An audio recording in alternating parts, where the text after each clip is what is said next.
Roberto, muchas gracias. Primero que todo, agradecerle la oportunidad de dirigirme a todos ustedes con esta presentación que resume lo que han sido los principales avances en la regulación financiera en tiempos recientes y lo que va a ser nuestra agenda en los próximos años.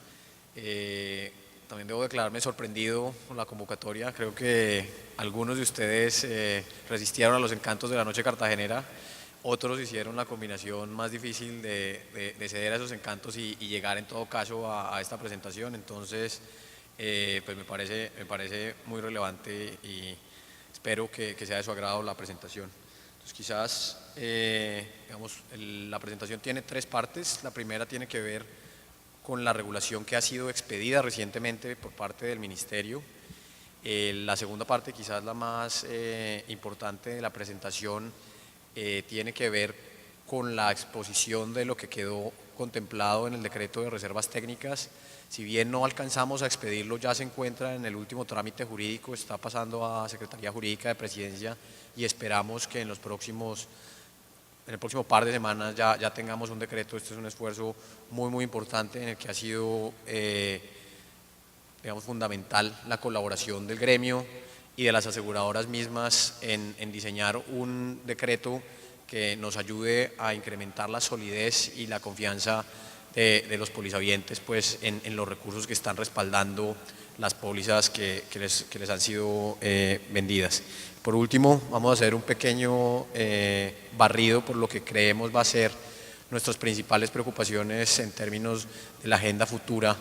de expedición de decretos. Entonces, de nuevo, el marco en el que estamos hablando, digamos que ha sido la guía para la expedición de las modificaciones regulatorias recientes, es un marco en el que privilegiamos la convergencia de estándares internacionales en la revisión que hizo el Banco Mundial y el Fondo Monetario Internacional el año pasado del sistema financiero colombiano. Estuvimos muy bien calificados en términos de seguros y creo que eso se debió en parte a los avances que se habían hecho en los años recientes en términos de modificación del margen de solvencia, del régimen de inversiones y de los regímenes de reservas de ramos especiales como el de terremoto y el educativo,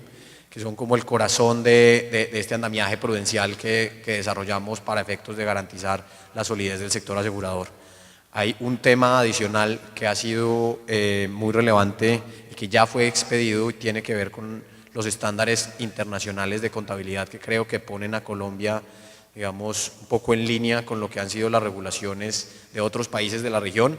y era un paso fundamental para nosotros en el desarrollo de mercados de capitales más transparentes, en donde no solo inversionistas locales, sino también inversionistas extranjeros puedan entender la información que están presentando las compañías colombianas. En términos de esos estándares de contabilidad, digamos, creo que es importante resaltar dos aspectos. El primero es el esfuerzo en convergencia a las normas para todos los emisores de valores y creo que este es el espíritu, digamos, de las normas internacionales de contabilidad. Se trata, como les decía, de hacer más transparente para los distintos jugadores en el mercado de capitales la información que están compartiendo las firmas y por eso, sin perjuicio de que el emisor sea banco o sea aseguradora que tiene un tratamiento, digamos, especial en estas normas contables, si son emisores de valores también van a tener que entregar estados consolidados financieros y desde esa perspectiva consideramos nosotros que estamos satisfaciendo los requisitos de las normas internacionales contables de cara a lo que ha sido pues, esta gran discusión a nivel internacional. Sin embargo, también es valioso precisar que en un decreto que recientemente fue expedido, exceptuamos en un par de temas específicos a las aseguradoras y a los bancos del tratamiento de las normas internacionales contables, porque queríamos privilegiar temas prudenciales que nos parecen muy importantes y por lo que creo, digamos, el sistema financiero ha logrado pasar con éxito toda la turbulencia reciente en los mercados internacionales. Nuestro régimen de provisiones no está completamente en línea con las sugerencias de las normas internacionales contables. Es un esquema que fue desarrollado desde 2002 y creo que ha sido fundamental para que los bancos, digamos, hayan demostrado pues, poder enfrentar todas estas turbulencias que les estaba mencionando. Desde esa perspectiva, también en el tema de seguros, un poco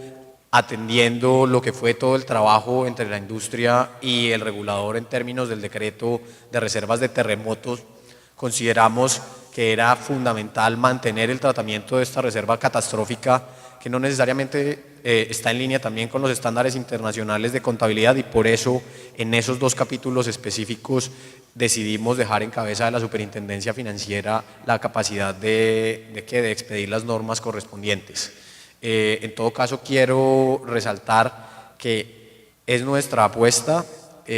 converger a esos estándares internacionales para el grupo de empresas que creemos se beneficia más de ello, que son los emisores,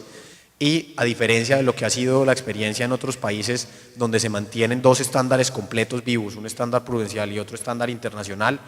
acotamos tanto como fue posible las excepciones que dejamos en cabeza de la superintendencia. Entonces creo que esta es una apuesta muy importante, y digamos a partir de 2015, de 2014 para efectos comparativos y de 2015 de implementación plena, tendremos ya las normas internacionales contables para la mayoría de los emisores de nuestro país. Un segundo tema, y el más, el que causó más interés, creo que anoche mucha gente intentó sacar algo de información sobre qué era lo que venía en esta presentación, también en aras de que ustedes asistieran, digamos, me abstuve de comentar cualquier detalle del proyecto en ese momento, pero creo que lo que tenemos acá va a ser,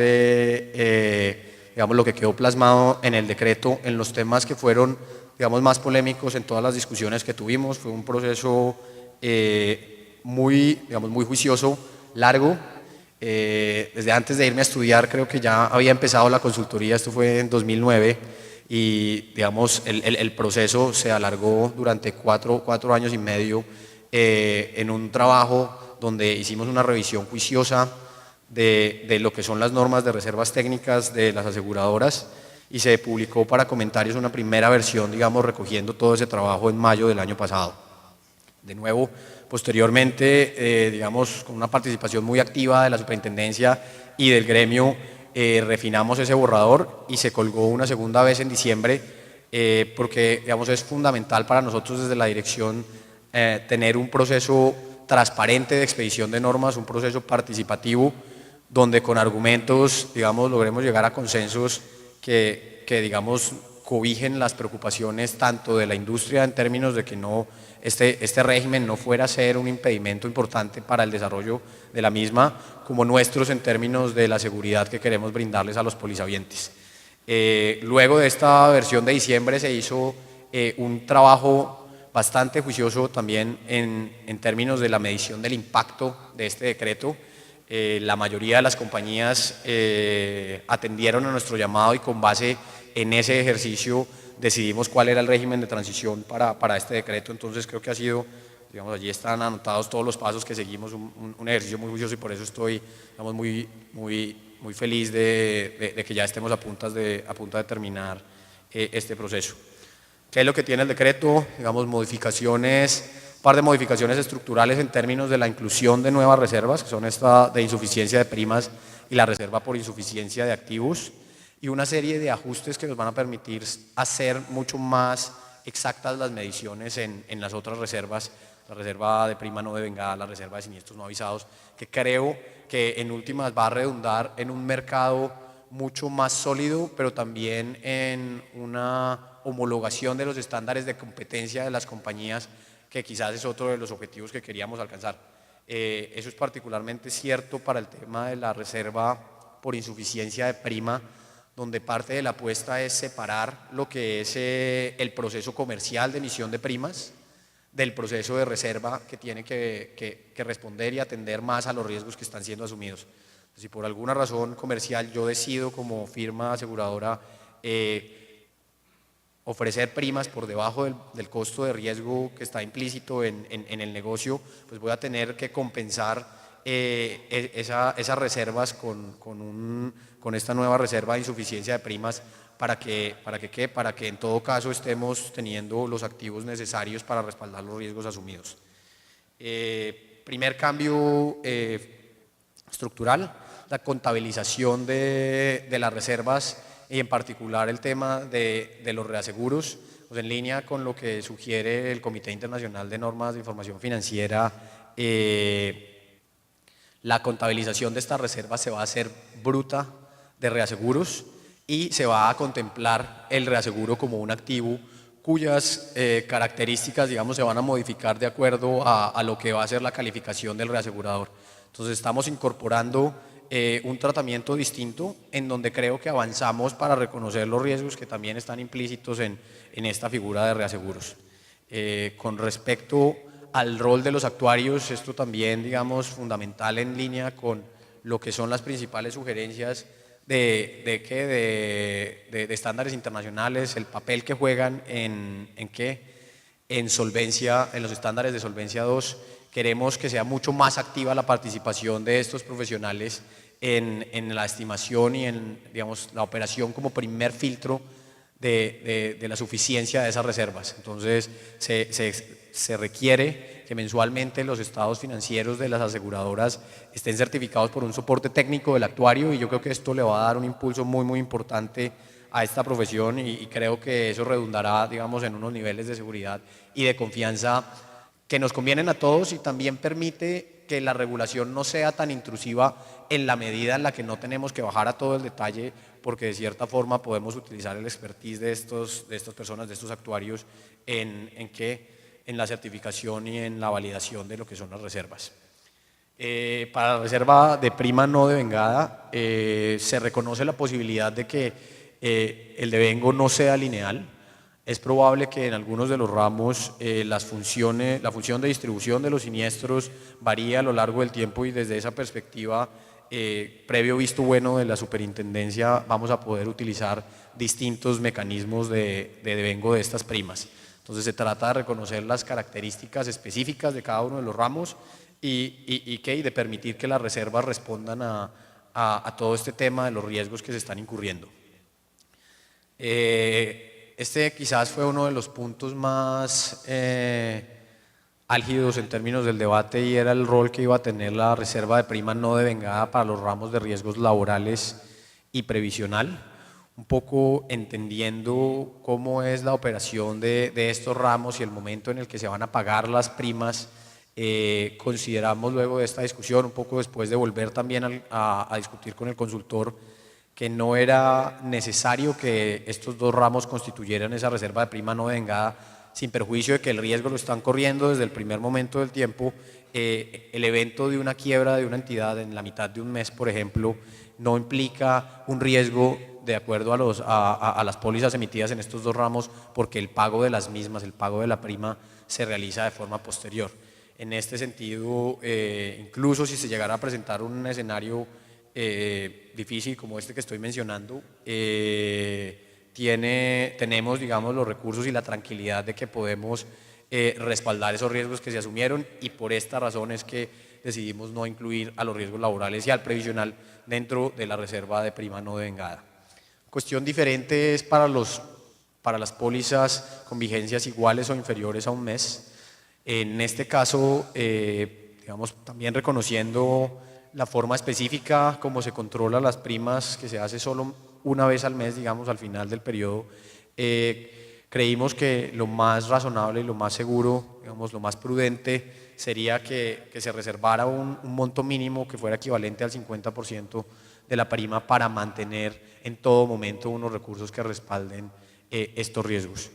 Se asume, digamos, en parte aquí, que la distribución es uniforme, y en promedio eso era lo que deberíamos estar reservando para efectos de la prima no devengada en estas pólizas, pues, que tienen duraciones iguales o inferiores a un mes.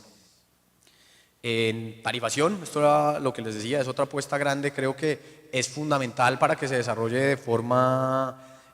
robusta y haya un crecimiento juicioso del sector, que la tarifación un poco esté separada de lo que es el ejercicio de hacer las reservas. Las reservas deben responder al riesgo que se está incurriendo, y, digamos, un poco no se limita la capacidad de las aseguradoras a tomar decisiones sobre la tarifación, pero sí desliga un poco el monto final de la reserva de lo que fue esa tarifación. Entonces, en los eventos en los que lo que yo estoy cobrando, digamos, no es suficiente para cobijar, digamos, los egresos, lo que yo estoy recibiendo, digamos, en términos de primas y de resultados financieros para un ramo. No es suficiente para cobijar los riesgos que estoy asumiendo por ese ramo. Va a ser necesario constituir esta nueva reserva de insuficiencia de prima por el diferencial entre los dos montos, el monto de los egresos asociados a un ramo y el monto de los ingresos que, como les digo, incluye tanto el resultado técnico como el resultado financiero. Se trata de una reserva por ramo porque quizás un poco de lo que se trata es de homogenizar el campo de juego y que, digamos, los efectos de subsidios cruzados entre ramos no terminen generándome ruidos innecesarios e indeseables en la competencia de sectores específicos. El otro componente, digamos, la otra reserva nueva tiene que ver con la insuficiencia de activos y reconoce un poco el diferencial, el calce no perfecto entre los flujos de ingresos asociados a los activos que respaldan las reservas técnicas y los egresos que están relacionados con el pago de los siniestros en riesgos específicos. Se trata de un capítulo que va a ser reglamentado de forma posterior por la superintendencia. Quizás ahora, cuando mencionemos el tema de la transición, yo creo que ahí es un espacio, digamos, muy importante que aún tenemos pendiente, pero cuya complejidad técnica era tal que preferimos que estuviera contemplado en un nivel normativo menor. Y por eso es, digamos, un poco que la expedición final de este tema va a ser, digamos, por circular. En el tema de siniestros avisados y de siniestros ocurridos no avisados, yo creo que la apuesta es la de acercarnos tanto como sea posible a una medición precisa de los compromisos que llegaría a tener la aseguradora de cara a estas reservas. Un poco se busca homogenizar los costos para escenarios, digamos, comunes en términos, por ejemplo, de seguro previsional o riesgos laborales, la definición de categorías específicas donde los costos sean homogéneos para los distintos jugadores del mercado. Se trata de identificar las condiciones de siniestros específicos para poder estimar de manera más juiciosa y más precisa cuál es el riesgo efectivamente asociado a ellos. Reserva de siniestros ocurridos no avisados, creo que acá este es el tema más importante en términos del impacto para las compañías y es, digamos, una modificación en la estructura con la que se calculaba anteriormente esta reserva. El horizonte se amplía de forma importante de los 3 años que se utilizan hoy a 5, incluso a 10 para ramos específicos, porque reconocemos que en muchos de estos ramos las colas que nos quedan de siniestros son muy importantes y desconocer el riesgo implícito en ellas, digamos, sería poco juicioso y poco prudente de parte nuestra. La utilización de metodologías de triángulos con base en siniestros pagados o incurridos, digamos, dependiendo de una selección que va a poder hacer la aseguradora, es como la apuesta que estamos haciendo acá. Bueno, quizás el reto más importante que tenemos es el de la información que es necesaria para poder hacer estas estimaciones. En el mejor de los casos, para los ramos que tienen horizontes de 5 años, el mínimo número de datos que se requiere es de 3, para los de 10 se requieren 5 años de datos. Creo que eso representa un reto importante para las compañías, pero creo que va a redundar en una solidez mayor del sistema. El ejercicio de impacto, esto fue lo que nos condujo a definir cuál sería el régimen de transición. Muestra un incremento de las reservas de 783.000 millones para todo el sector. De ese monto, el 83% corresponde a cambio en la reserva de siniestros ocurridos no avisados. Como les decía, digamos, es un monto muy importante comparado con las utilidades, por ejemplo, del sector de 2012. Uno dice, es un monto que es entre 1,5 y 2 veces lo que ganaron las compañías el año pasado, y por eso consideramos que la transición debería, digamos, reconocer ese esfuerzo que va a ser requerido. Quizás enfatizar acá el tema de los siniestros ocurridos no avisados. Este caso particular, digamos, tiene un régimen de transición de 2 años a partir de la expedición del decreto, y, digamos, en el momento en el que se llegue a ese umbral, pues, de los 2 años, también somos conscientes, digamos, y esto ha sido parte de una interacción con la superintendencia, que es posible que se requiera un tratamiento específico para firmas que tienen unos impactos aún mayores pues, a lo que es el promedio del sistema, porque de nuevo un poco viendo la pintura general, digamos, uno se pierde un poco en algunos de los impactos específicos y por eso creemos que esa ventana de salida es relevante. Dentro de los 6 meses siguientes a la expedición del decreto es necesario presentar un plan de ajuste que va a ser monitoreado continuamente con la superintendencia, y algo similar, digamos, ocurrirá para las demás reservas que requieren instrucción de la superintendencia financiera. Para esos casos tenemos un año para acreditar las nuevas reservas y 2 meses después de la expedición de los reglamentos por parte de la superintendencia, las compañías tendrán que hacer los planes de ajuste y presentarlos al supervisor. Se trata de nuevo de hacer un ejercicio en donde no vayamos a afectar, digamos, de una forma dramática a las compañías, pero que sí converjamos en un horizonte razonable de tiempo a estas nuevas, digamos, a estas nuevas condiciones del régimen de reservas. Sí que hasta tanto no entren en vigencia, pues 2 años después la reserva de riesgos ocurridos no avisados y un año después las demás reservas, el régimen vigente continuará aplicando. Para el caso de la reserva de insuficiencia de activos, digamos, la superintendencia establecerá en su norma específica, en la circular, cuál va a ser el régimen de transición aplicado, porque depende mucho de cuál va a ser el impacto específico que se tenga una vez se haya calculado el modelo. Entonces, creo que eso es, digamos, lo que tenemos en el tema del decreto de reservas técnicas. Yo, como les digo, esperaría que en un par de semanas ya podamos contar con el decreto expedido y, pues, digamos, cerrar este capítulo de trabajo tan fructífero que hemos tenido con la industria. La agenda futura, entonces un poco también en línea con lo que mencionaba el ministro Cárdenas en la apertura del evento, vemos que uno de los espacios más importantes para el crecimiento del sector asegurador va a tener que ver con la evolución y la maduración de nuestro sistema de pensiones. En la actualidad tenemos casi 60.000 pensionados, ese número se va a triplicar para el año 2020 y se va a multiplicar por algo así como 12 veces desde ahí hasta 2050. Entonces, en la medida en la que entremos más en esa fase de desacumulación, un mercado operativo de rentas vitalicias, un mercado sólido de seguro previsional es necesario y es una oportunidad gigantesca para el sector. Un poco varias de las preocupaciones que tenemos sobre la operatividad de estos mercados, digamos, nos ha llevado a considerar alternativas como el ofrecimiento de la cobertura de salario mínimo, pero también otros mecanismos que permitirán que se destrabe el mercado de rentas vitalicias, el de seguro previsional, que sea mucho más transparente. Somos conscientes que esta incertidumbre en el cálculo actuarial de las rentas vitalicias de las mesadas cercanas a un salario mínimo genera un ruido muy importante para el ofrecimiento de productos asociados a todo este tema previsional.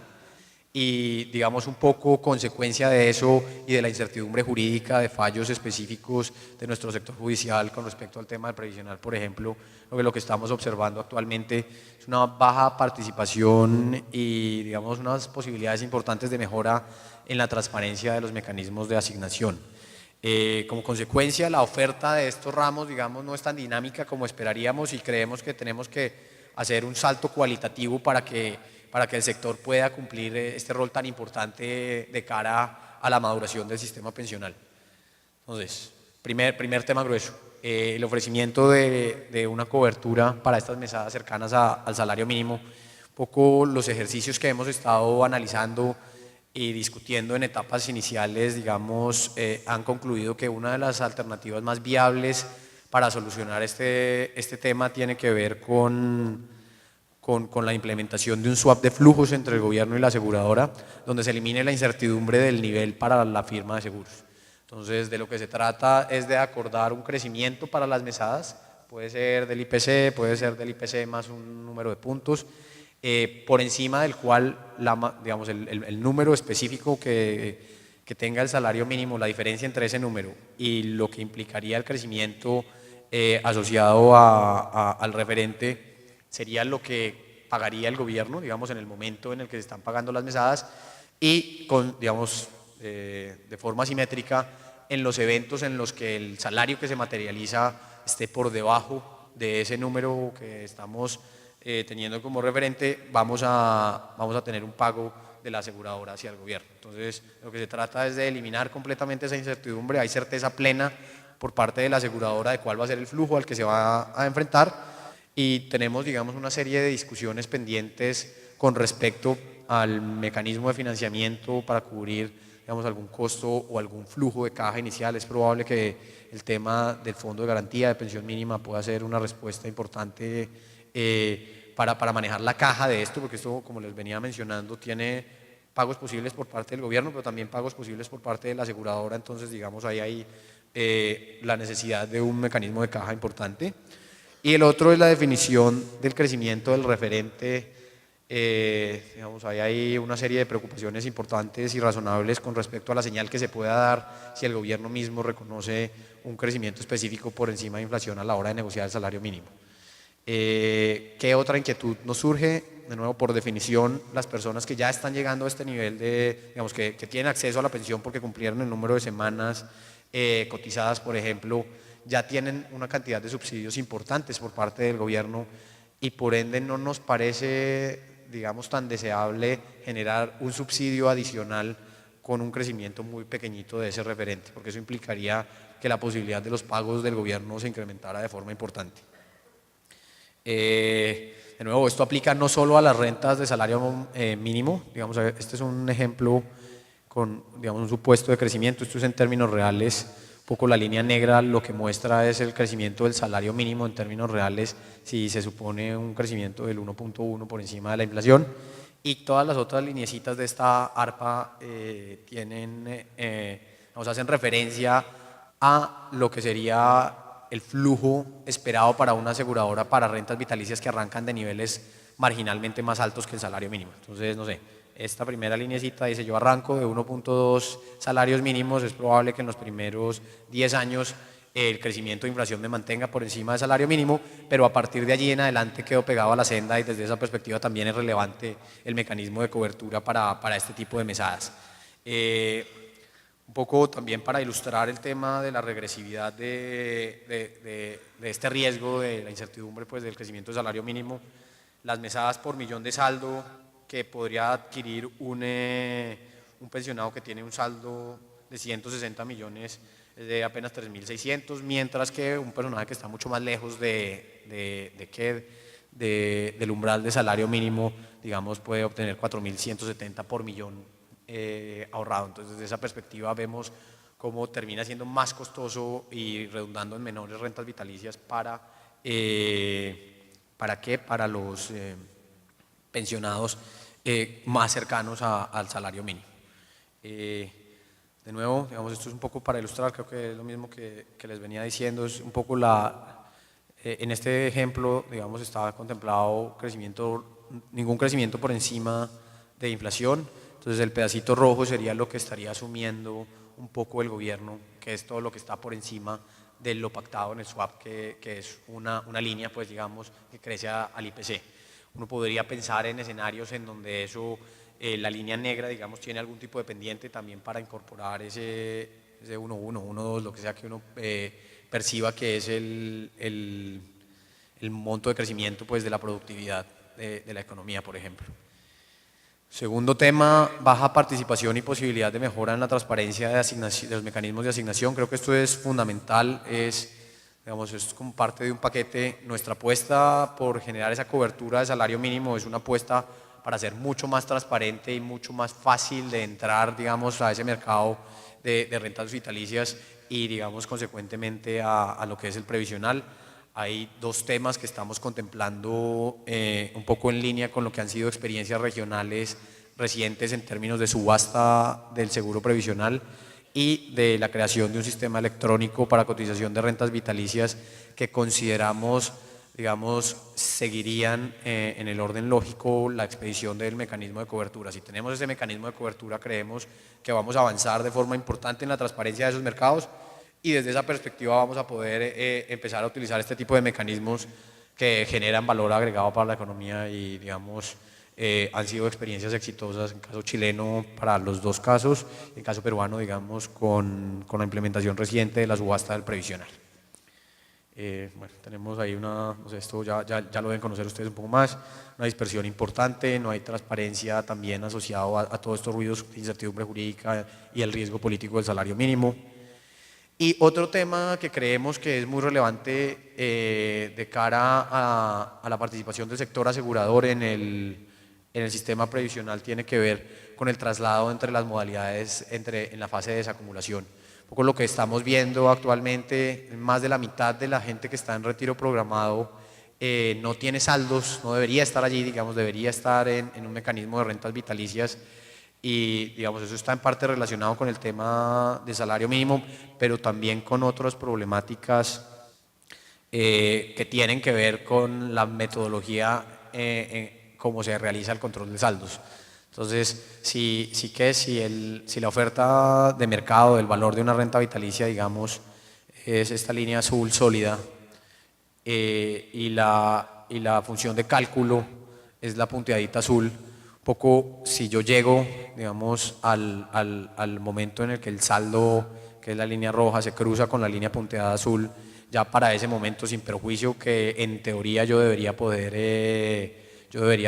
adquirir una renta vitalicia, ya para ese punto el costo de la renta en el mercado es muy superior al saldo y por ende terminamos en un equilibrio perverso en donde este afiliado que debería tener una renta vitalicia termina en retiro programado. Entonces el ajuste, control periódico, de pronto ampliar la banda un poco de forma tal que la medición, digamos, nos permita llegar en un momento en el que todavía el saldo alcanza para comprar la renta vitalicia. Ya el tiempo parece haberse agotado, creo que me quedan esta última diapositiva. Y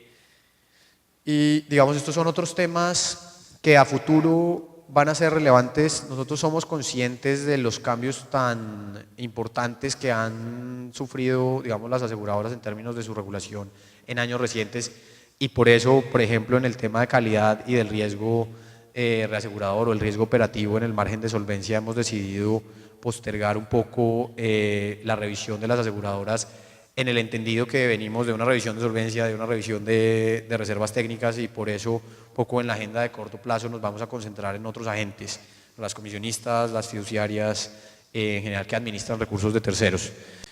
Un par de apuestas más que creo que, digamos, han sido privilegiadas por el sector también en términos de sus principales proyectos, tienen que ver con la inclusión financiera y la educación financiera en el marco, digamos, de una política más amplia, una estrategia nacional de educación financiera. Yo creo que en la medida en la que logremos que los clientes potenciales entiendan los productos, digamos, vamos a encontrar un equilibrio en donde la protección del consumidor y digamos, el dinamismo del mercado mismo va a mejorar de forma dramática. Entonces, esa era la presentación. Muchas gracias.